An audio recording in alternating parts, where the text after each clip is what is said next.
साधक में ये दो वृत्तियां नाम पैदा करता है। पहला, अंतःकरण के सारे दोषों को भगाना। दूसरा, अंतःकरण में दैवी संपदा के सद्गुण स्थापित करना। तुम्हें नहीं करना, वो नाम कर रहा है, पर तुम चुप रहो।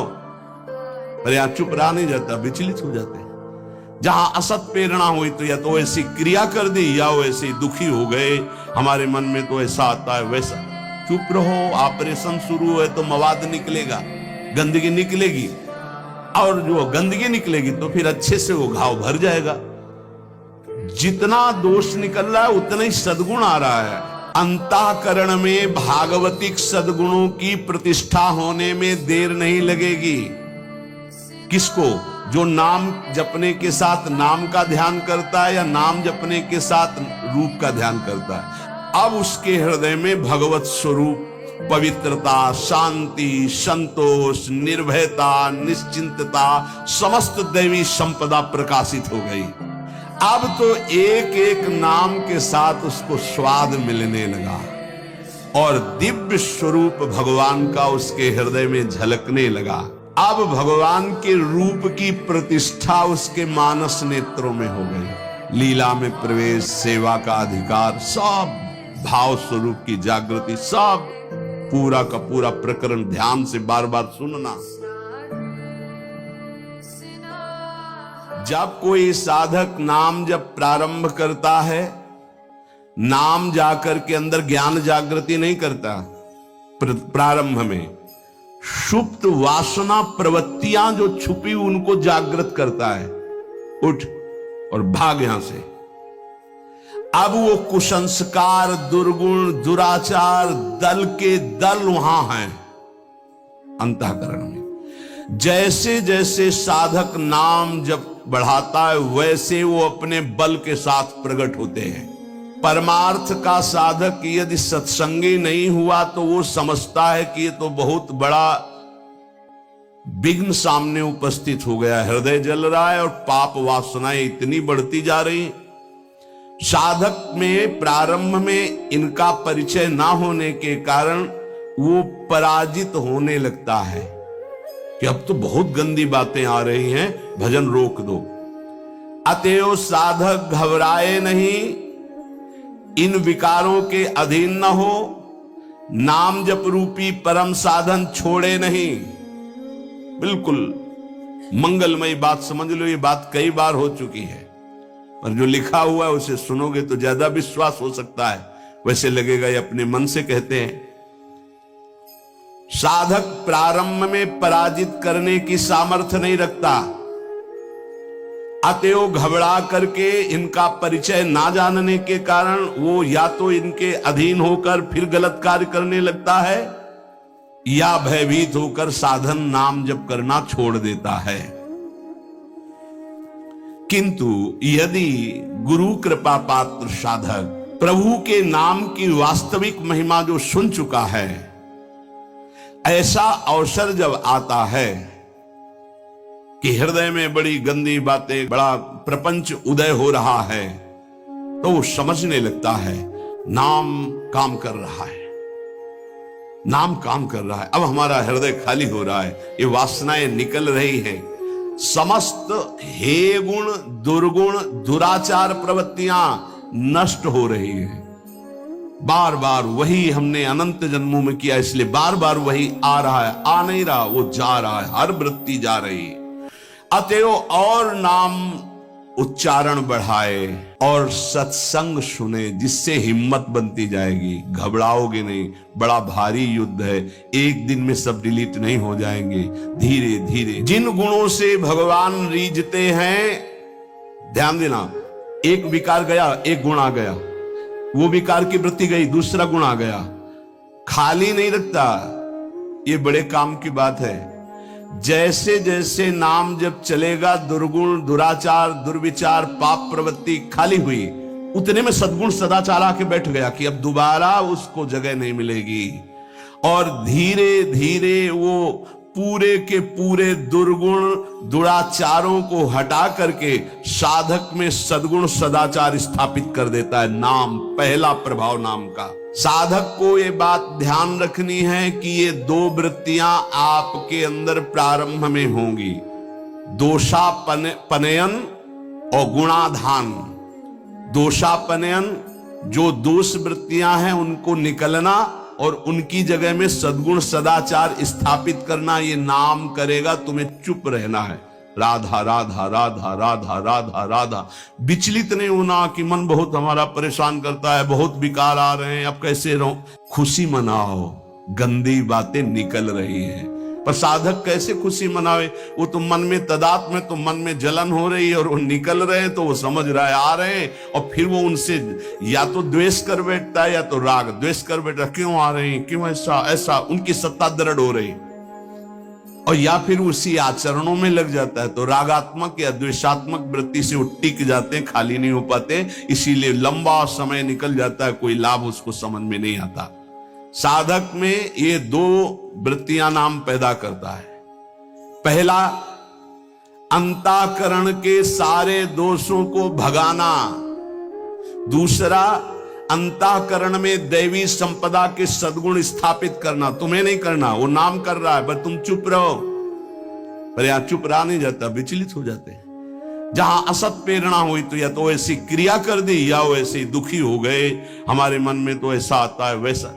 चुप रहो। ऑपरेशन शुरू है तो मवाद निकलेगा, गंदगी निकलेगी, और जो गंदगी निकलेगी तो फिर अच्छे से वो घाव भर जाएगा। जितना दोष निकल रहा है उतना ही सद्गुण आ रहा है। कितना सुंदर बात है। अगर ये न समझ पाए तो परेशानी पड़ जाएगी। बिल्कुल निश्चिंत रहिए। तुम्हारे अंदर काम, क्रोध, लोभ, जो भी दोष दिखाई दे रहे हैं, आ नहीं रहे, जा रहे हैं, जा रहे हैं। और वो जगह खाली नहीं हो रही, वहां दैवी संपदा भर रही, जिससे भगवान प्रसन्न होते हैं।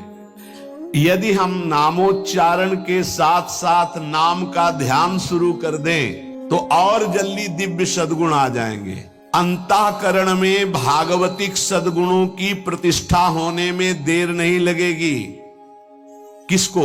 जो नाम जपने के साथ नाम का ध्यान करता है या नाम जपने के साथ रूप का ध्यान करता है। दुर्गुणों दुराचारों की जो प्रवृत्तियां हैं, बहुत सुंदर सुगम उपाय है उनके निकालने का नाम जप। नाम जप से ही निकलते हैं।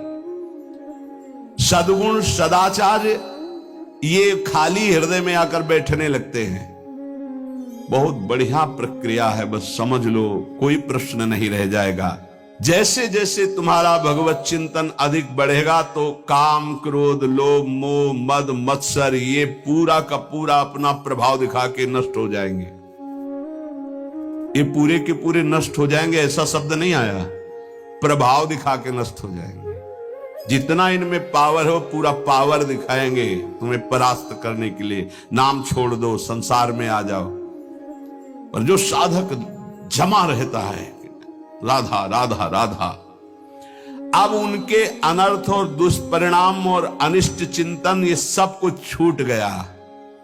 नाम से पूर्व पाप भस्म हुए। वर्तमान का जो अनर्थ है, दुष्परिणाम है, अनिष्टकारी चिंतन है, वो छूट गया। अब उसके हृदय में आनंद का प्रादुर्भाव हुआ। अब उसके हृदय में भगवत स्वरूप, पवित्रता, शांति, संतोष, निर्भयता, निश्चिंतता, समस्त दैवी संपदा प्रकाशित हो गई। अब तो एक एक नाम के साथ उसको स्वाद मिलने लगा और दिव्य स्वरूप भगवान का उसके हृदय में झलकने लगा। अब भगवान के रूप की प्रतिष्ठा उसके मानस नेत्रों में हो गई। पूरा का पूरा प्रकरण ध्यान से बार बार सुनना। अब उसके हृदय में जो आनंद आया, उस आनंद में उसे आत्मस्वरूप का बोध हो जाता है। मन अद्भुत आनंदित, तो भगवत दृष्टि जागृत हो गई। ये दो अधकचरी दशा के नाम जापक होते हैं, इनकी बड़ी दुर्दशा होती है। मुख से तो नाम उच्चारण करते हैं और शरीर के आचरण करते हैं, वही जो मन बुद्धि कहते हैं, तो उनका वास्तविक नाम जप नहीं हो पाता। क्योंकि थोड़ी देर मुख से नाम उच्चारण कर लिया, फिर असत आचरण किए, असत चिंतन किए, तो ये जो अधकचरापन है ये बहुत कष्ट देने वाला है। सच्चा नाम स्मरण जो पीछे वर्णन किया गया, आपको परास्त नहीं होना, बराबर नाम। इसके साथ जब नाम का चिंतन, रूप का चिंतन, तब समझो कि आप अधकचरी अवस्था से बाहर आ गए। अभी तो बहुत गंदी बातें चिंतन में आती हैं, अभी तो लड़ना पड़ेगा, इतना तो लड़ने के लिए तैयार रहो। अगर ये कह दो ये सब हमसे नहीं होगा, तो एक उपाय है, किसी महाभागवत को पूरा जीवन समर्पित कर दीजिए, खत्म खेल आपका। ये भी देख लीजिए करके, पूरा जीवन अक्षरशः समर्पित, थोड़ी गुरुदेव की बात, थोड़ी मेरे मन की बात। ये अधकचरापन, भगवान ने नारद जी को कहा था, अधकचरे योगी का मेरा साक्षात्कार नहीं होता। थोड़ा गुरुदेव की बात माननी है, थोड़ी अपनी बात माननी है, अधकचरापन। पूरी बात गुरुदेव की माननी है, बस बढ़िया बात बन जाएगी। जब निकले वो मुड़े मुड़ा लिया है भगवत मार्ग में, फिर क्या, फिर अपने मन की बात क्या रह गई। नाम, नामी और नाम धारक तीनों एक हो जाते हैं। ध्यान दीजिए, अभेद हो गया। नाम, नामी और नाम धारक तीनों एक हो गए। नाम में, नामी में, नाम धारक भगवत स्वरूप, कोई अंतर नहीं रह गया नाम में, नामी में और नाम जापक में। ये परिपक्व अवस्था नाम की, जापक की हुई। नाम स्मरण की बात, जिह्वा से नाम, कंठ से नाम और फिर हृदय से नाम प्रारंभ हो जाता है, अंतरात्मा से। अब जब हृदय से नाम चल रहा है तो प्रेम स्फुरित हुआ, बस सब सामर्थ्य जागृत हो गई।